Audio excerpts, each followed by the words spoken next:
the fins moving back and forth. There are 4 of those fins, 1 on each quadrant. And at this angle, unfortunately, we're not going to be able to see the BE-3 engine gimbaling back and forth, but the gimbal of the engine plus those fins are what direct the rocket both on ascent, but obviously the rocket, because it comes back to land, also upon descent to make sure it ends up right on its landing pad 2 miles north of where it's taken off from.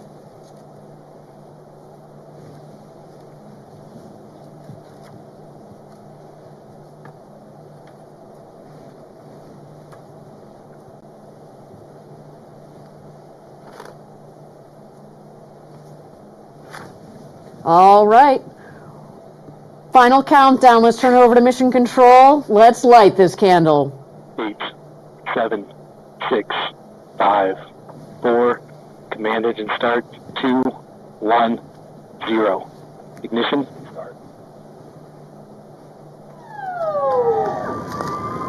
And liftoff.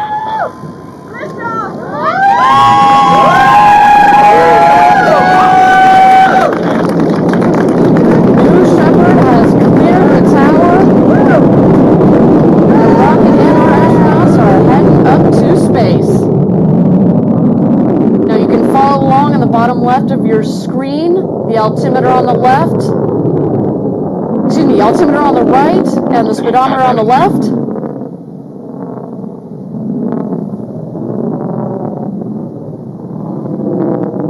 10,000 feet.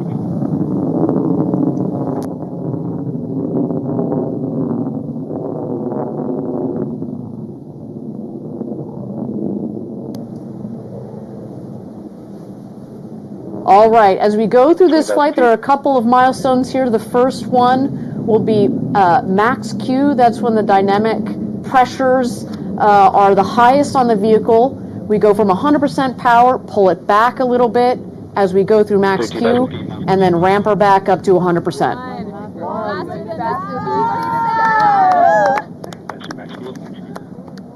Okay, maximum pressure.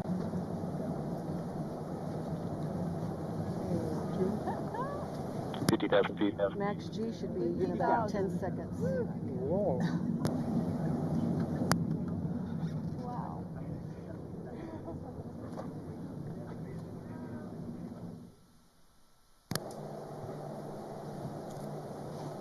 Max Q has been confirmed. Again, thank you everybody for joining us for New Shepard's 25th mission to space. So far, a nominal flight. We have gone through max Q. 100,000 feet. And the vehicle will continue to climb under full power of the BE-3 engine. The next milestone will be main engine cutoff. You will know when that happens when you see the glow of the engine at the base of the rocket go dim.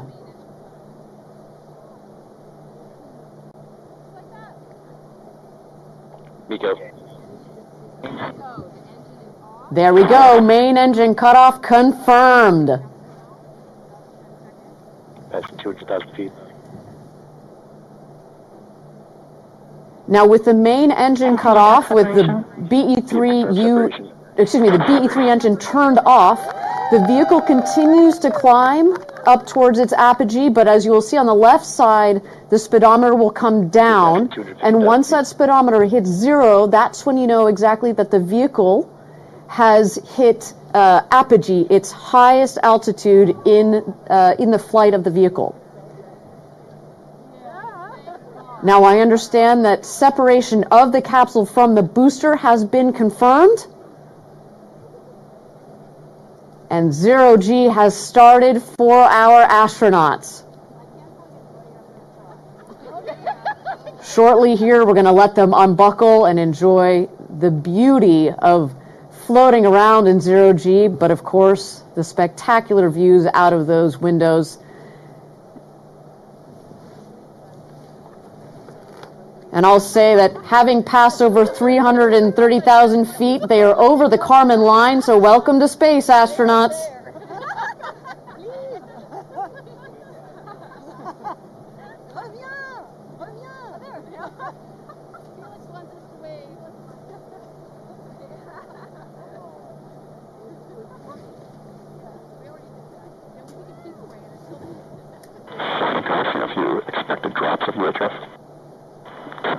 And there we go. Apogee at just about 347,000 feet or so. Of course, we'll confirm our official figure at the end or after the webcast.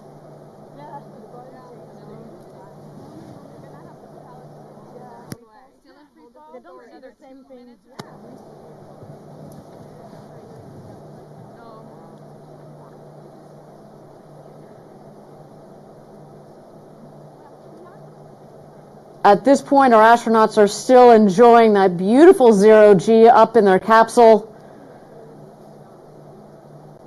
All 6 crew just officially became astronauts. So exciting. Now, thank you again for joining us for the 25th mission of New Shepard, our 7th human flight. I'll just acknowledge that the milestone figure on the left is a little bit out of sync, but that's okay. Follow along with me through this flight. I got you covered.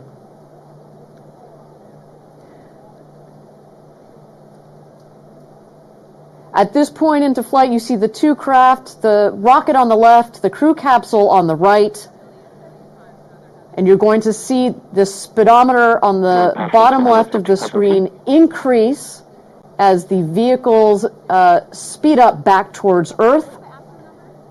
The rocket is going to beat the capsule back down to the ground. It is more aerodynamically shaped.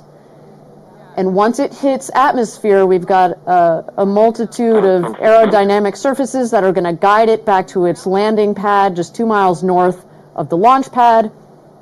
And then just a little bit afterwards, we have the crew capsule, which will also come back down into that West Texas Valley for a nice soft landing. Launch pad is safe to pass, but not for approach. Copy, copies. Thank you for telling us. Yeah. We always see who can spot it first. Oh, I see it. You see it? Oh, Sarah wins. Sarah wins. We're in relation to the cloud. Be passing 50,000 feet. Oh, yeah. Oh, yeah. Yeah. Wait, below the clouds. From coming down. Oh, yeah. Very low before. Oh, there it is. All right, you see the booster that is headed down. You see the drag fins, the drag brakes that have just deployed. Those cut the speed of the booster in half. Also at the top of the rocket there, you see the forward fins. They kind of look like pie slices, one on each quadrant. That helps keep the vehicle stable. And there we go, BE-3 engine relight.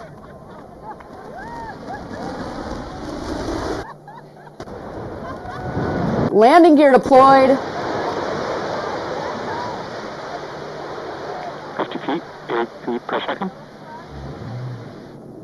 Touchdown. Autosum started. And touchdown. Welcome home, New Shepard. What a beautiful flight to space and back for that booster.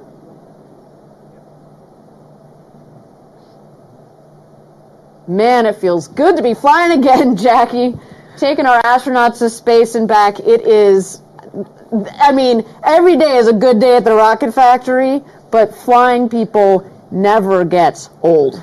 And I love that West Texas desert dust that gets kicked up, and it's once it clears, a landed booster. It's like a magic trick. Exactly. Ooh, poof, booster just arrived. Yeah, it definitely adds to the drama of a landing a rocket from space.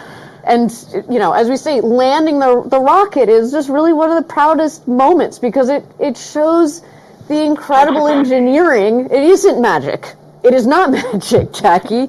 The engineering that has gone into building, designing, testing, flying, but bringing this rocket home from space, ready to be reused. You see, very quickly thereafter, the forward fins come back in, the drag brakes come back in. You look like you just fuel her up and launch her from there and get ready to go again. But the show is not over. The crew capsule has deployed its guide parachutes and its mains. Everything looking nominal on today's flight. Looks like we do have 2 parachutes that have full inflation. The third is not quite fully inflated. But actually, Jackie, this is part of the design. We were talking about my webcast. The first webcast that we did, we tested a chute out. There are multiple redundant factors in this system, and so landing with 2 parachutes is perfectly okay for this system. You'll also see the dust take out at the base of the capsule as she comes into land. That is the air cushioning system. It's going to kick up a lot of that West Texas dust you just talked about, but also, there it is, touchdown of the crew capsule. A beautiful flight for our rocket, for our crew capsule, for our 6 new astronauts, Mason, Sylvain, Ken, Carol, Gopi, and Ed. You are officially astronauts. Welcome home, everybody. Now, our team has started operations to safely recover our astronauts from the crew capsule. We send out our safety crew as soon as we have visual connection with the crew capsule coming back from space. So they are well on their way out to meet the crew capsule there. What you're going to see as soon as they get there, the first person on the ground, crew member 7, we've talked about them before, so in this case it'll be Laura Stiles. She's going to go around to each one of the windows, make sure that we've got a thumbs up check from each one of the astronauts. Then you will see the rest of the crew around, safing the capsule, making sure that anything that needs to be vented is vented, we ground it. And then you will see them bring out a set of stairs. The hatch is about a meter or so, a couple of feet off of between the base of the hatch and the Texas floor, so we want them to have a nice smooth exit. And then we bring their friends and family out there. Then it's time to celebrate. It's time to celebrate. They've just become astronauts. They've achieved this incredible, it's an incredible thing that they've been dreaming about since they were kids, and finally it's happened. There you go, see part of the operations crew in the background. So we have a celebration, and that is topped off by a pinning ceremony. We pin them with their astronaut pins, and it's a really touching moment. It really is a touching moment. We do have initial confirmation that all astronauts are doing great. They are probably soaking it all in while still, under a rush of adrenaline. They just want to space and back. Look at that beautiful view of our crew capsule in the desert after our 7th human flight on the new Shepard system.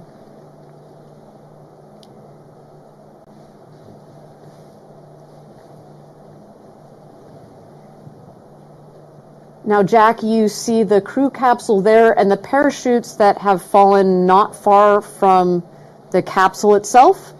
One of the things that indicates is in fact that there wasn't a lot of ground wind out there as they came in. They landed nicely around the crew capsule. And what we just saw there was our drone footage, and then of course here our long-range camera.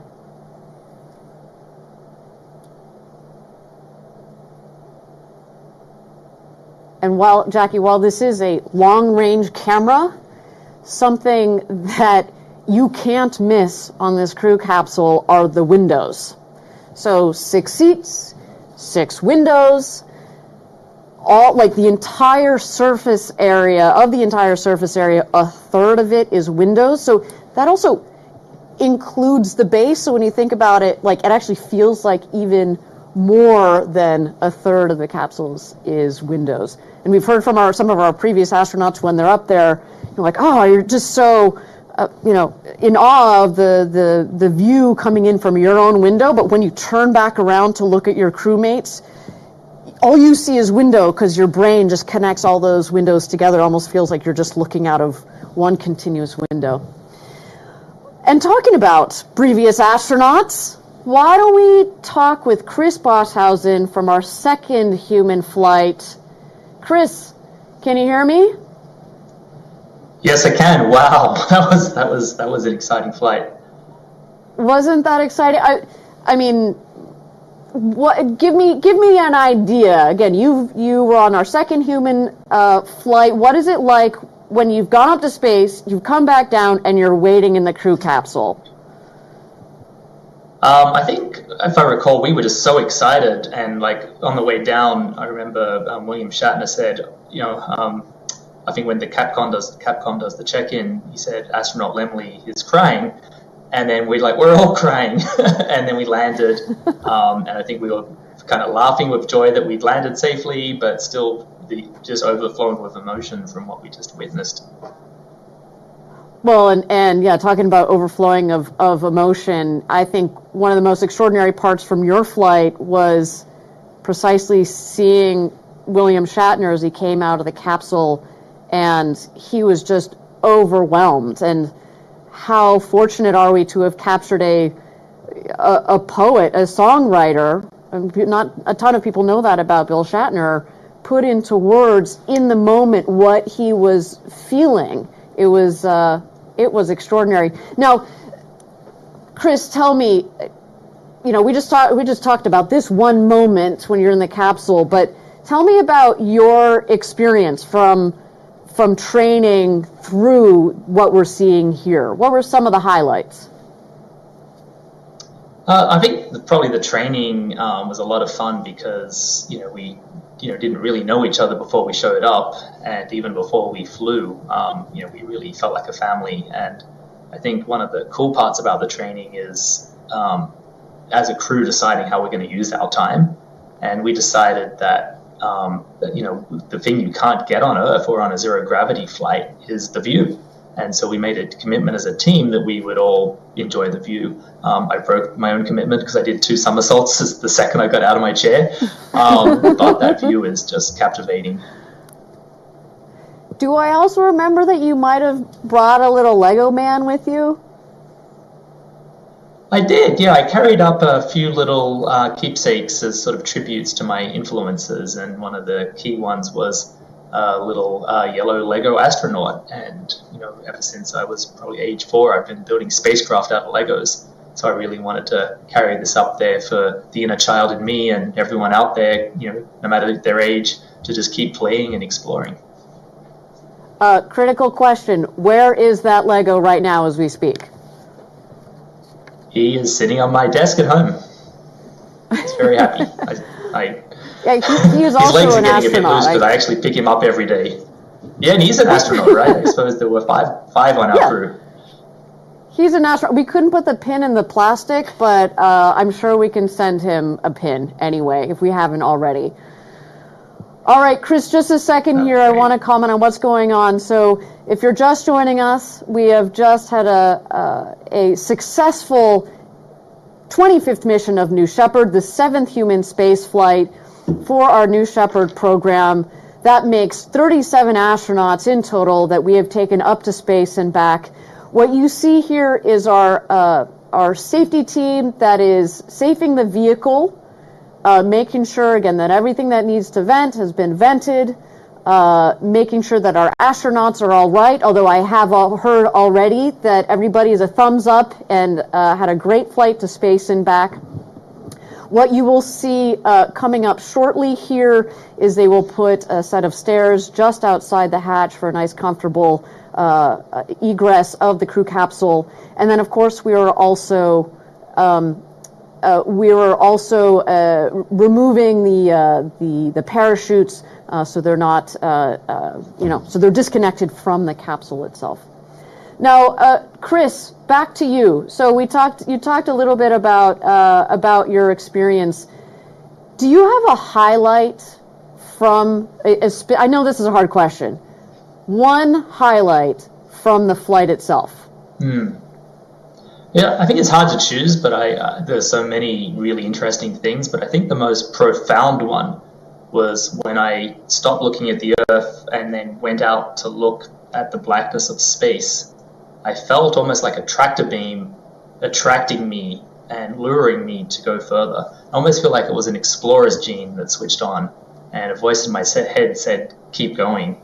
And that, I'd always wondered how I'd feel as a space advocate having flown. Would I feel like I'd finished my life's mission and I had nothing left to do? But I actually came back more motivated than ever to keep going out into space.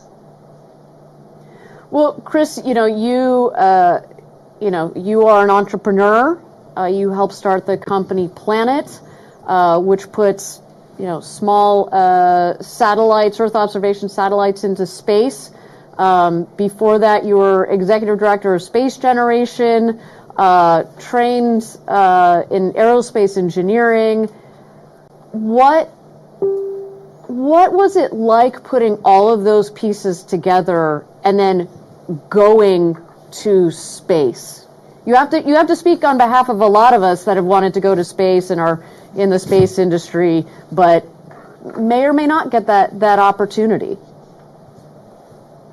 Yeah, I think many years ago when I was a kid, I had pivotal insight that a lot of organizations that have space in their name or talk about space don't actually have things in space, which is sort of the impetus for me to become an engineer and ultimately start, co-found Planet Labs, to actually build stuff and put things in space. So my life goal has always been to make space travel as easy as catching a bus. And I felt to lend credibility to that, I had to, put my money where my mouth is and actually try out this thing that I talked about my whole life. So in a way, it was a very grounding and affirming thing for me to do. Now, obviously this experience has touched you greatly. I love that quote about how you looked up at the darkness of space and it almost was drawing you like, oh, no, there's more to go. We have to go further. Yeah. How have you, in the last couple of years since you've flown, what have you done to tell your story, to talk about these experiences and share them with the rest of the world? Besides, of course, joining us on our webcast. So thanks for that, by the way. Yeah, no, thank you. Thanks for having me back. I think the thing that I'm most excited about is to send more people to space. So I actually just joined the board for Space for Humanity. And in the spirit of what I was just saying, they're one of the few space foundations that has actually sent people to space. They've already sent, I think now officially 3 citizen astronauts because they helped sponsor Ed's flight today. And also, by the way, Mason Angel is also a vision board member at Space for Humanity. So I think for me, like being able to push on that frontier to get more and more people to share this experience, to help talk about why it's important and to add more energy and momentum, I think that's really fantastic. And that's something that I'm, just be able to send more people up to space is a really privileged thing to be able to do. Well, and I should add, yes, thank you for highlighting that Space for Humanity helped sponsor Ed Dwight's seat today, but also the Jamie and Jason Robinson Foundation. And some of the viewers at home might recognize the name Jason Robinson because he also has flown on New Shepard recently. And I think what's really cool, and Chris, you can speak to this, is I feel like when our astronaut customers come back, they join this community and of astronauts, especially Blue Origin. You certainly become part of the Blue Origin family, but the way that you all give back, I guess, what's the draw? What does that feel like being part of that group? Well, it's a sort of, it's kind of strange, right? I mean, when I flew, I think still fewer than 600 people had been to space. And, if you ask someone in the public, they probably don't know that number. It's so small. So in a way, we're part of a club that we want to one day, have completely open membership and have the whole, all of humanity be members. So it's just kind of really exciting to be at the beginning of that and seeing new members join. I had a chance to run into some astronauts from some of the other missions from other companies, and they feel the same, and we share this bond of being part of, a group of human beings that have shared a very intimate and unusual experience. Well, and I should add, Chris, talking about 6 new astronauts that are going to share that bond with you. We have just opened the hatch of the crew capsule. Here comes Ken Hess. Oh, Sharon, I love it. All right. Carol, welcome back. Unbelievable. Sylvain. How was it? And here exits Ed Dwight. This gentleman has waited a long time to go to space.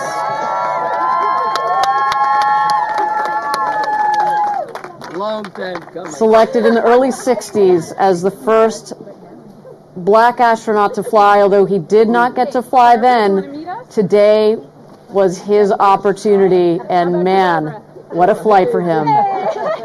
Finally, an official astronaut. I'm ready.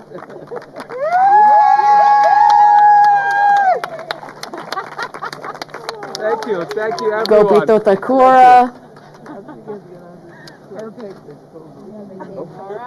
Gopi can add spaceship to the litany of vehicles that he's flying. Exactly. Put that in his logbook. That's right. And of course, Mason, welcome home. Leo will be very excited to see Mason back on Earth. Yay! You're down. Here, one of you. Come right on over here.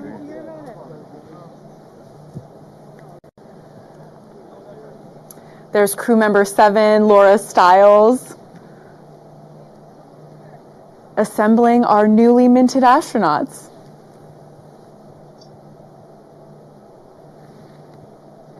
Overwhelmed. Everything you can think of. And I thought I really didn't need this in my life, but now I need it in my life. This is fabulous. Thank you so much.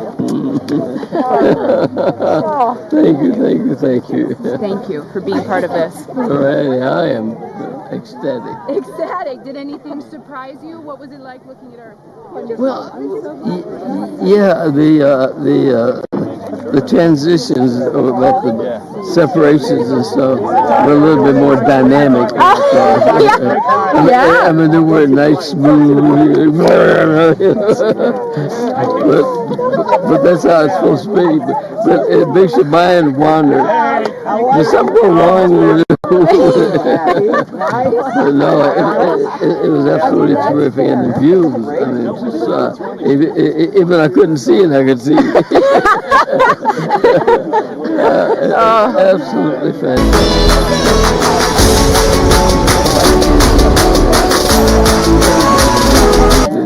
Everybody needs to do this. And I love it. Hasn't done it yet. Oh, you have? No, sir. What? A life-changing experience. Everybody needs to do this. I think that is the quote, and it's so spot